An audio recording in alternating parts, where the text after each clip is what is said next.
Hello, everybody. Good morning from the UK.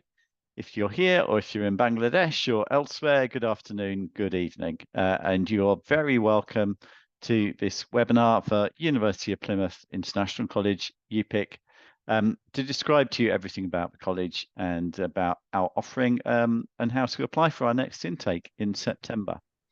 We should start with some introductions. So my name is Tim Gutzel. I'm Director of Marketing and Admissions for UPIC, and I will pass over to my colleagues to introduce themselves. Sarah, would you like to start? My name's Sarah Hines, and I'm a Student Experience Officer here at UPIC. And if I pass you to Nico. Hi everybody, I'm Nico Staurenghi. I'm the admission manager here at UPIC. And we also got Amy. Hi there, my name is Amy and I am one of the admissions officers here at UPIC. Thanks for joining us today. Great, thanks everybody. So this gives you an idea of the kind of agenda that we're going to cover over the next half an hour or so. So we've started the introductions, we'll introduce you to the rest of the team as well. We'll go through all of the programs that UPIC has to offer, our entry requirements. We'll tell you about our student success. Amy will take us on a virtual tour to give you an idea of what the campus, the university, the college, the city all look like.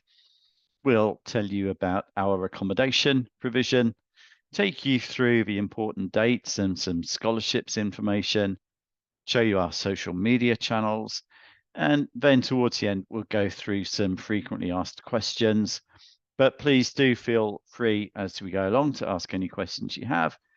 Welcome to use your voice or the chat function, and we'll be sure to leave plenty of time at the end for any other questions that you may have. So this is the UPIC team. As you can see, I'm there on the top in the middle, Tim Gutzel, I'm Director of Marketing and Admissions, and we also have our College Director and Principal, Matthias Shortcook. Dave Jones is our Director of Academic and Student Services. Nico and Amy are both on the call representing our admissions team. Amber is our Marketing and Student Recruitment Coordinator.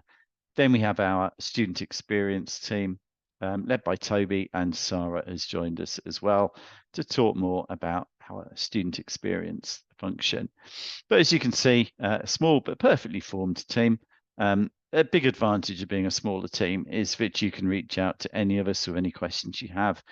We'll be able to answer, or if we can't, we'll share your inquiry on with the appropriate colleague. So yeah, we hope to respond to all queries very quickly. And indeed, we have around a two working day turnaround on applications at the moment. So we should be able to get offers out very quickly in response to your applicants. These are the things which your applicants can apply for. The important number to remember here is the number 3, in that we have 3 levels of study: foundation, first year, and pre-masters. We have 3 intakes during the year. So 3 intakes in September, where everything is available. January, most of our programs are available. May is mostly pre-masters. That intake has just been completed now. So 3 intakes and 3 levels of study: foundation, first year, and pre-masters. So we'll go through the entry requirements in a little while, but foundation, slightly lower entry requirements, first year slightly higher, and then pre-masters leads into the university's master's programs. Wide range of subjects available there.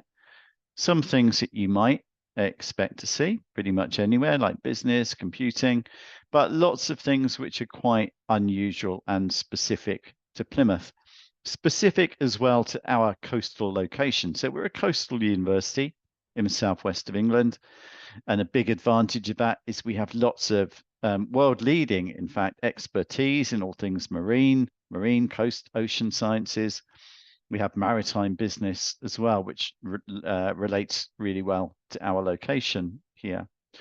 All of those foundation programs you can see are 2-semester foundation programs, with the exception of the Health and Human Sciences, which is a 3-semester program. And then our pre-masters our one semester programs. So a really wide range of subject areas there, all with a single CAS. So when we make the offer to join a UPIC program, that is an offer that covers the foundation program with us or the pre-masters and covers all the way through to the end of the university's degree program. So those are our programs. Any questions at this point on the programs that we offer or our intakes? Okay. If not, then I will move on and I will ask Nico to take us through our country-specific entry requirements. Thank you, Tim. So as Tim was saying, at UPIC, we offer 3 different level of program: foundation program, first year direct entry, and the pre-master program for postgraduate. Here you can see our general academic entry requirements. So for foundation, we ask for completion of HSC intermediate certificate with at least 50% overall. For first year is similar, but the minimum average requested is 60% overall. And for pre-master, we ask for a university level qualification corresponding to at least a UK HND, higher national diploma or above, even a bachelor degree. So all the application must be submitted via our portal, StudyLink. You can find the link here or on our website. With regards to other conditions that you might see on your student offer letter, in case they got a study gap, we'll ask for a CV explaining what they've been doing without gaps, and the personal statement explaining not only why they want to come to Plymouth to study a specific program and not somewhere else, but also why they want to return to study now. And for a longer study gap of 8 years or more, we would refer the application to our academic board. Same for previous visa refusal. For UK or other countries, we'll need to receive a copy of the visa refusal as well as the immigration history questionnaire for them to be referred to our academic board. But in case your applicant has got a study gap or a visa refusal, please recommend that they submit an application anyway, because it won't be a straight no. They'll just be referred to our academic board. Same, for example, if they are slightly short in terms of academic requirement than the one we publish, if they got a strong personal statement or some strong experience on their CV, the academic requirement might still decide that we can make them an offer. In case of discrepancy on documents like date of birth or surname, we'll need to see evidence, official document that support and explain the discrepancy, for example, a marriage certificate in case of a change of surname. And what's important is that all communication, all the documents related to a single applicant are uploaded via StudyLink so that we can keep all communication and document in one single place. Great, thank you very much, Nico. Any questions on the entry requirements before we move on?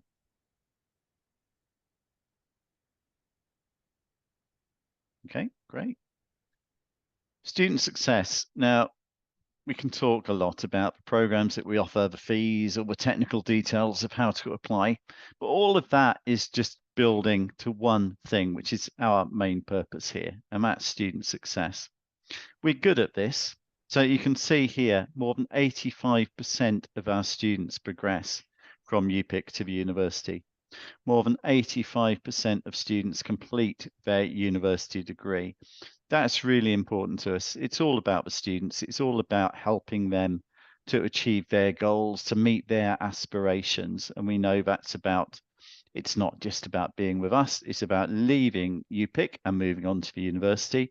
It's about being successful at the university, and then it's about moving on as well to get a better job, to make a good contribution to a family business. So we fully respect our students' motivations. It's all about moving them forward in their futures, and we are here to support that. And we're good at it. We do it well. Our students have equivalent module outcomes to home EU and other overseas students. And we have an equivalent number of first class and upper second class degrees awarded to UPIC students as are awarded to international direct entrants. So that means that when students join us at a slightly lower study level or with slightly lower grades, we are clearly adding value in UPIC for those students so that they can go on to achieve equivalent levels to students who join the university directly. So that's just a bit on student success and how important that is to us.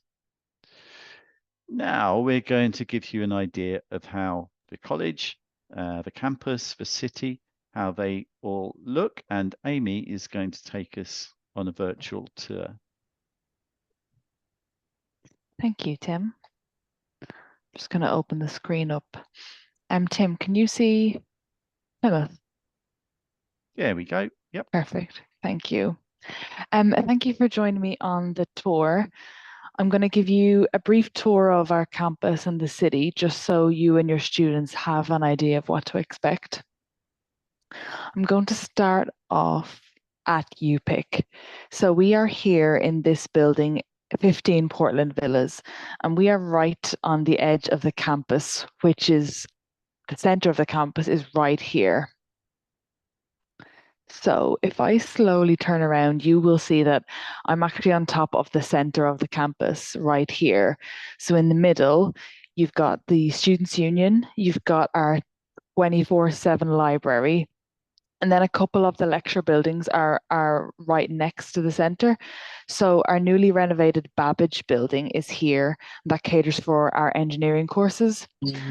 And then right here, for example, you've got Roland Levinsky building, which caters to some of the arts and creative programs. And then being a marine city, we've got our marine building right here. That is just, they are just a couple of examples of the academic buildings right on the campus. Also, what is close to the campus are some of the university accommodation options. So I'm going to show you what an example of one of them looks like. So I'm going to show you Gilwell Hall, which is right here. So as you can see, it is just across the road from the campus. So if I take you in, you will see what looks like, what is a single room. This particular example is not an ensuite, but we have examples that are ensuites for students. So if they don't have an ensuite, then they will be in a shared bathroom area. And the students will have access to shared cooking facilities, just like this example right here. So they are big, they're bright and open. And the students can, use that in their spare time or in the evening time after their classes. The university accommodation does work on a first come, first served basis, but we will show you later some more information about our accommodation partners and other options that the students can avail of. So that is just one of the accommodation buildings, and there are a couple more around here close to the campus. In the distance then you will see the ocean, you will see Plymouth Sound is what it's called. And before I actually take you to the seafront, I'm just going to take you over here to the left. And this is one of the marine areas of the city. So being a marine city, obviously we have a lot of marine facilities and courses. So we have the marine station right there, which some of the students do actually partake in practical lab work. And if I turn slowly around here, you will see our lovely marina all around here too. And this area here is what is called the Barbican. And we like to highlight that to the students because it's a great place just to socialize, restaurants and cafes, and just even a nice place for a sunny morning walk. Over here then to the left, I will take you to the seafront, to one of the city's most well-known landmarks. So we've got Smeaton's Tower here, and we've got the Tinside Lido. So I'm going to show you this and then give you a different view of Plymouth, of the city. So this is an outdoor pool right here. And in the summer, this area is really, really busy. It's a great place to visit. And just to give you sort of some perspective, we have just come over from this direction. And that is the University Centre campus right there. So that is just under a mile away. So if the students fancy a break in between lessons, or they fancy a swim after classes in the summertime, not the winter, and this is a great place to visit. So before I take you back to the university, I'm just going to show you quickly to the left here, because it's well worth showing you Cornwall here to the left. On the weekend, the students, it's definitely a place that they should visit. It's a great tourist spot and lots of lovely scenic areas to visit and to see. We've got Royal William Yard here, full of lovely restaurants. And then speaking of restaurants, we have some spread throughout the city, which is all across here. So I'll take you back to the university campus once more. And before we finish up, I'm just going to show you the main shopping area, which is right here. So we've got Drake Circus, the shopping centre. We've got some of the high streets down here, which does have a diverse range of restaurants and social places for students to spend their time in, one of which is a great theatre that they definitely should visit. So I'll turn back around here. And before I finish at UPick here, I will just show you another building which has been renovated in the last year or so, and this is Intercity Place, and it's where our health and human science courses are based. And just behind that, we have the train station along here. So for your students, when they travel here, and they will probably fly to London, then get a train down to Plymouth here, and they are about a 10-minute walk up here and into UPick. So we really are close and accessible to the train station, to transport, to the city itself. Here in 15 Portland Villas, we have our marketing and recruitment team, our student experience team, and our admissions team, who are here to support the students from 8:30 to 5 Monday to Friday. And we do also offer an out-of-hours support for the students should they require the help. So that is UPick. This is the University of Plymouth, and this is the city itself. So we look forward to welcoming you here to the city and to our institution. Thank you. That's great. Thank you, Amy. Let's just go back to the other screen. There we go. And then moving on. So accommodation, we know that's really important to our students as well, and to your students, and it's a really big positive point about the city of Plymouth. Oh, what have I done? I think I've messed up the display here.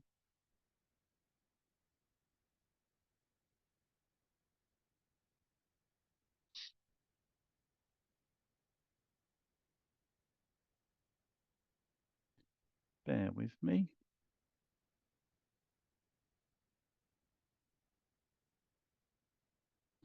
There we go. I think that should be working now, shouldn't it? So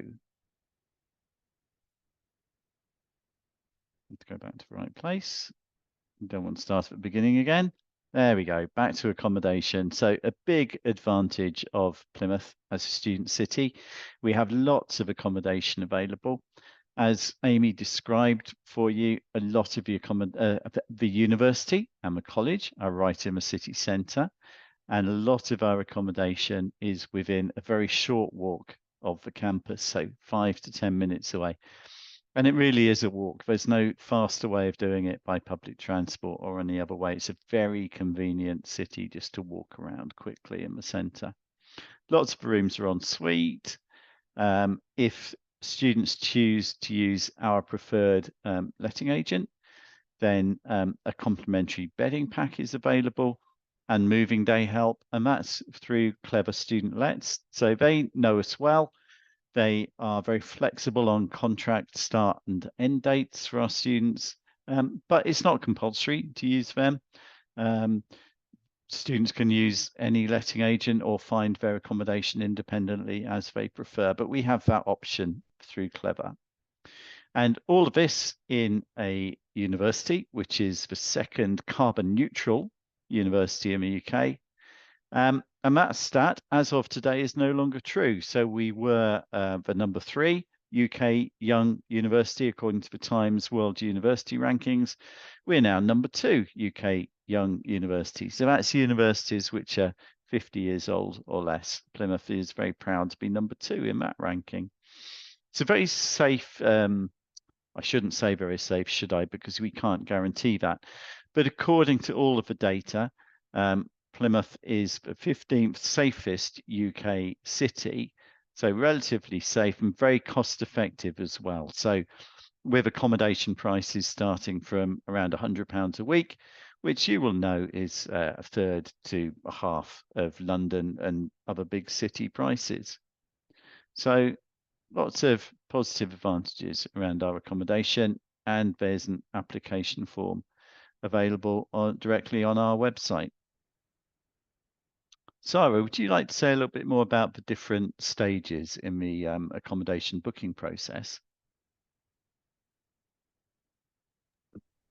Yes, I can do. So the first stage is once the student receives their confirmation. So they will normally be contacted both by Clever and by a member of the student experience team, just to say, thank you, we've received your form. And then normally what would happen then is Clever would send the tenancy agreement. And then if the student signs the tenancy agreement, that would go through to them. And then typically then the student would be expected to pay a deposit. Once they've done that though, they'll need to provide evidence of their right to rent. So that's a digital form that will include their personal details. It's on the government website. And then finally, once the student arrives, they'll collect their keys from the Clever office. And if they're not sure of how to get there, a member of the student experience team can take them over. Great, thanks, Sarah. Any questions about our accommodation provision, or indeed about anything around the city or the campus, as Amy showed you earlier? Okay, that's great. So moving on to take you through some of our important dates. So the next intake is in September. We're just concluding our May enrolment now. If we start at the end, so the latest enrolment for undergraduate programs is the 27th of September, and that is the end of the second teaching week for undergraduate programs. Ideally, students will join us on the 9th of September, which is when enrolment starts.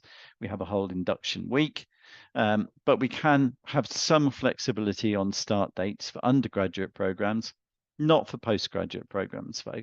So we do ask all pre-masters students to be with us by the start of the program on the 23rd of September.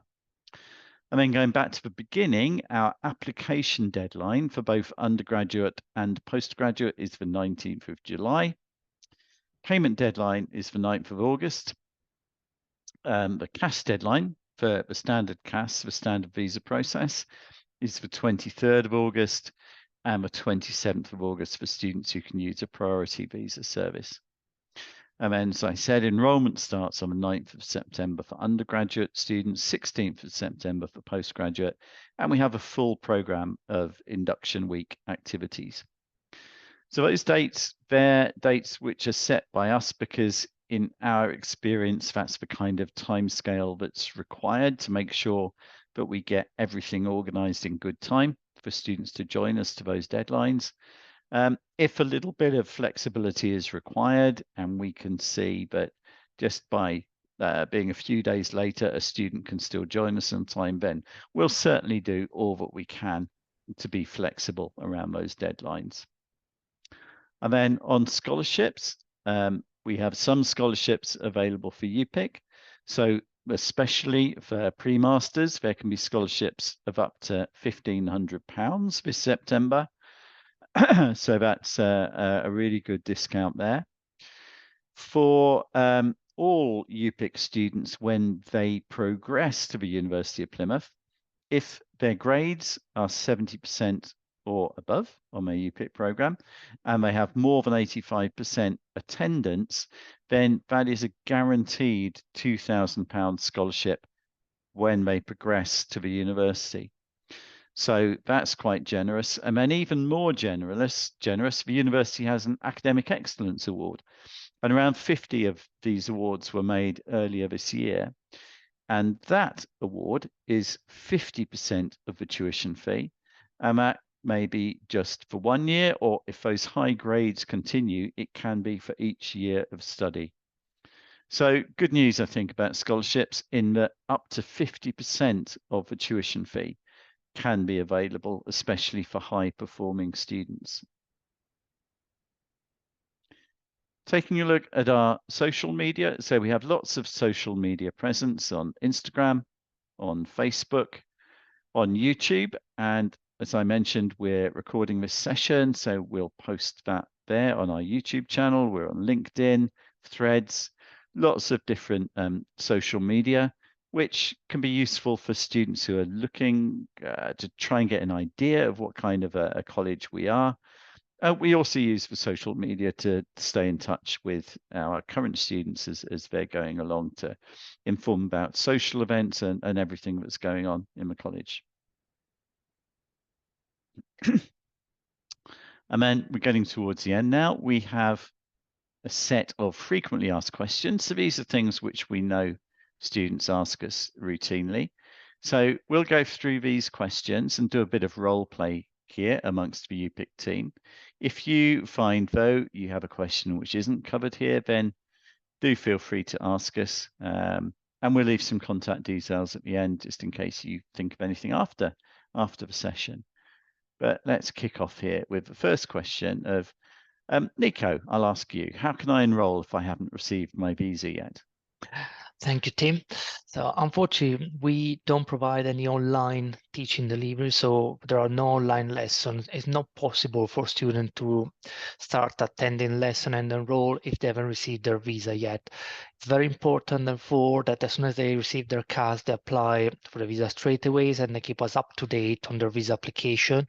And then as soon as they receive their visa, they can confirm the outcome and send us their travel detail, their arrival details, so we can help them with the next step. We will be traveling here and then complete their enrollment, because only after completing their enrollment they will be allowed to start attending their program. It's very important, in particular for pre-master students, because their enrollment is right on the first day of lesson, because it's such a short course they cannot miss much, while for undergraduate students are allowed to enroll until the second week of lessons. Sarah, can I live anywhere in the UK? Thank you, Nico. So, unfortunately, you can't live anywhere in the UK if you're studying with us. So students do need to be able to commute to Plymouth, expected 5 days a week. So ideally, that would be a property in Plymouth, and there are plenty of student properties in Plymouth, if not just outside, but unfortunately not too far away. Amy, can I work to fund my studies and accommodation? Thanks, Sarah. Students can work while they are here, and their visa will include the limit of how much they can work during a semester and outside of the semester. However, the amount that they are allowed to work will not be enough to fund their studies and their accommodation, so they need to ensure they are fully financially prepared prior to travelling. And that is something that we will also check prior to issuing a CAS. When do I have to pay the second instalment of my fees? Tim, do you know the answer to that, please?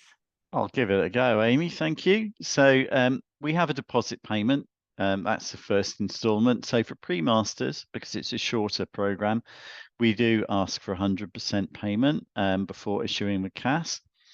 For undergraduate programs, that's foundation and first year, we ask for a 50% deposit, and then the balance of that fee is payable on enrollment or within a few weeks of the start of term. Usually we ask for that to be paid in full, but if students do need an instalment plan, then we can talk to them about that for the balance of the fee.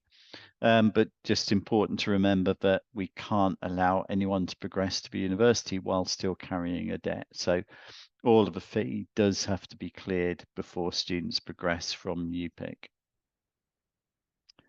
Amy, do I need to buy a laptop?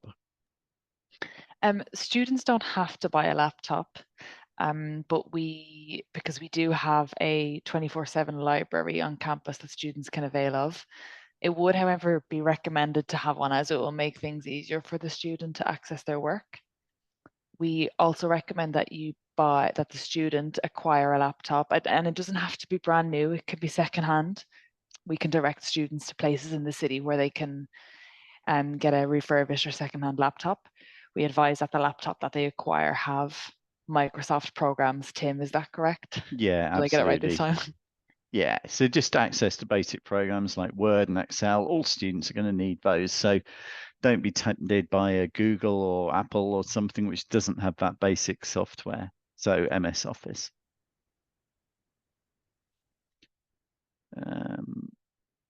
Nico, what's the last day I can arrive in the UK? Thank you, Tim. Ideally, we would like our student to arrive during induction enrollment week, which is the week before the lesson starts, so that they got time to familiarize with the campus, with the city, with their timetable, and to take part on the activities that are organized by our college. However, we know that that's not always possible. It's not always the student's fault because they need to wait for the visa outcome. So for pre-master student, the last day we allow them to enroll is the first day of lesson, because as we mentioned earlier, pre-master are shorter program than the others, while for undergraduate students, so foundation and first year direct entry, the last day they can enroll is the end of the second week of teaching. Thank you, Nico.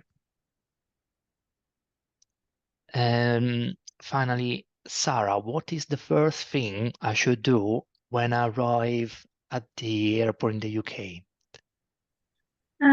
So one of the first things students should do ideally is let us know that they've arrived in the UK. And then if they've flown into London, obviously make their way to Plymouth. Okay, thank you, everybody. Are there any other questions that you have that we haven't covered there? Anything else you would like to ask us?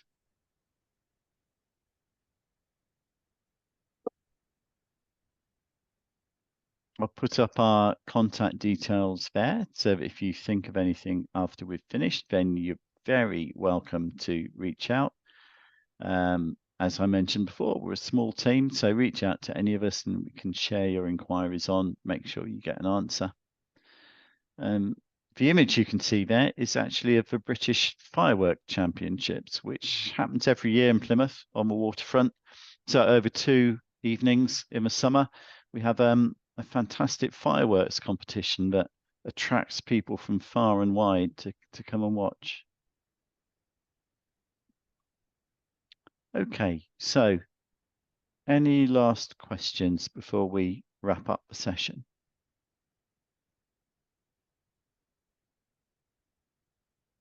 So I'll finish then by thanking my UPIC colleagues for all of your inputs, and thank you to everyone who attended. I can see we had a really good number of attendees, so we're grateful for that. Thank you very much for your time and your attention, and we look forward to receiving your applications.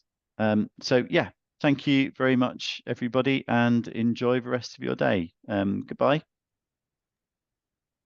Thank you. Thank you. Bye-bye. Thanks. Bye, everyone.